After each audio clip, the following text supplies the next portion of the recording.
महोदय, किसान का दर्द कहां से शुरू करूं। मैं 72 विधानसभा में अभी जाकर आया हूं। मैंने किसान को रोते देखा, किसान के बेटे को रोते हुए देखा। किसान बेटे को दिलासा दिला रहा था कि मैं और मेहनत करूंगा, घबराओ नहीं बेटा, और बेटा अपने पिता को दिलासा दे रहा था। दोनों की आंखें नम थी कि मैं और मेहनत करूंगा। लेकिन अफसोस इस बात से हुआ कि देश को आजाद कराया इन्हीं किसान पुत्रों ने, फांसी के फंदे को चूम के, अंग्रेजों की यातनाएं सहकर, और इस 75 साल के बाद भी वो इतना मजबूर है, इतना असहाय है, और उसे लगता है जैसे शायद उसकी चिंता किसी को है ही नहीं। सभापति महोदय, मैं भीनमाल में गया तो मुझे कुछ स्टूडेंट ने बताया कि हमने खूब तैयारी करी एग्जाम की, हमारा सिलेक्शन नहीं हुआ, लेकिन 2 ट्रक चलाने वाले थे पड़ोस के, 10-10 लाख में पेपर खरीद लाए और वो पुलिस कांस्टेबल बन गए। कोई सेकंड ग्रेड टीचर बन गया।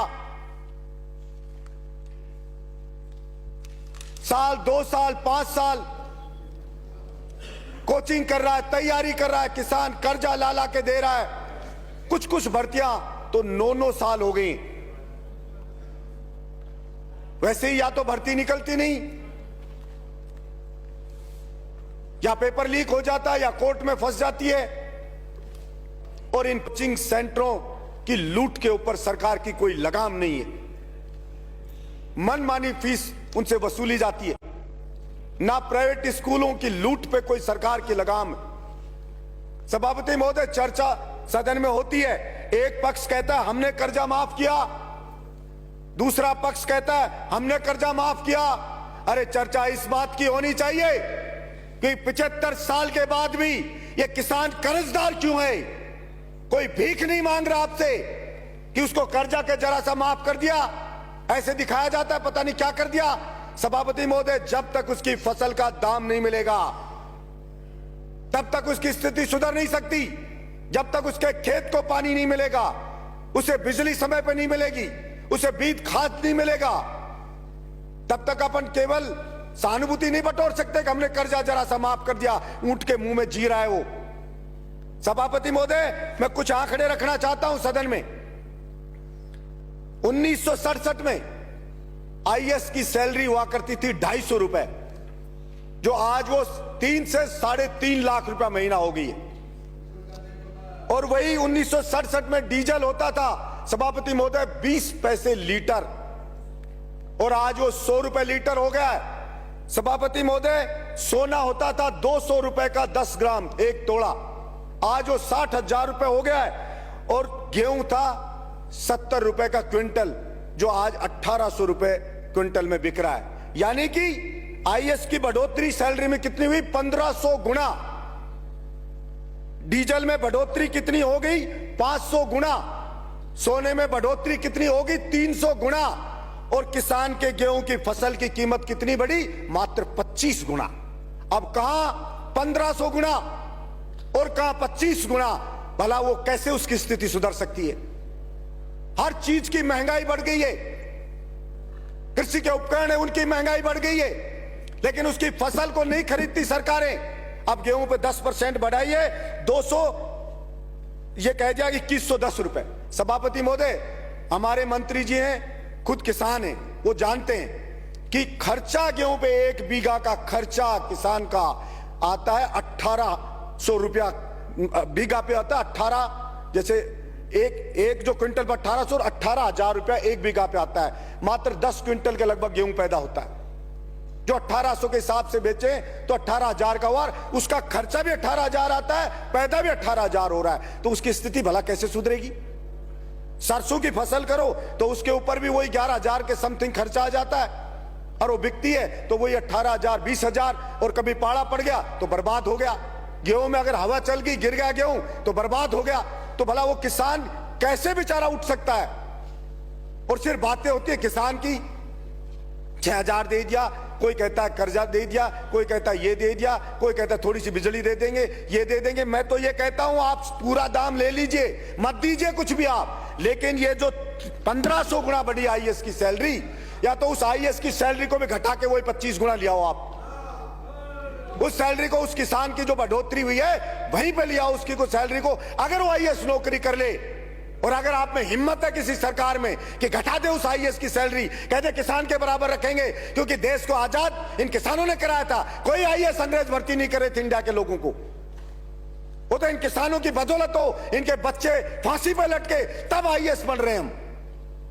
लेकिन पॉलिसी बनती है तो वही आईएएस राय देते हैं सरकार को कि बजट नहीं है, किसान को पैसा नहीं दे सकते, किसान की फसल को नहीं खरीद सकते। मैं कहता हूं एमएसपी 2110 रुपए गेहूं की क्यों हो? इसकी एमएसपी उतनी करो ना जितनी उसकी गुजारा हो उसका, लेकिन उसमें कोई चर्चा नहीं होगी और कोई पैसा मिलेगा नहीं। और ये किसान सहन शक्ति है बेचारे की, सहन करे जा रहा सहन, ये उसकी ग्रेटनेस है कि वो सहन कर रहा है और मेरा देश महान कह रहा है। अब फौज में जाता था सभापति महोदय, उसका बेटा एक्सरसाइज करता था, फौज की भर्ती भी बंद कर दी है। पुलिस में जाता था सभापति महोदय, दौड़ भाग करता था, खेत में काम करता था, फिजिकल फिट होता है, मजबूत होता है, बहादुर होता है, दौड़ भाग करके पुलिस कांस्टेबल बन जाता था। कोई मिलिट्री में जाके, अब मिलिट्री का भी बंद, पुलिस कांस्टेबल में आईएएस जैसा पेपर पकड़ा देते हैं। उसकी फिजिकल फिटनेस को कोई देखते ही नहीं है।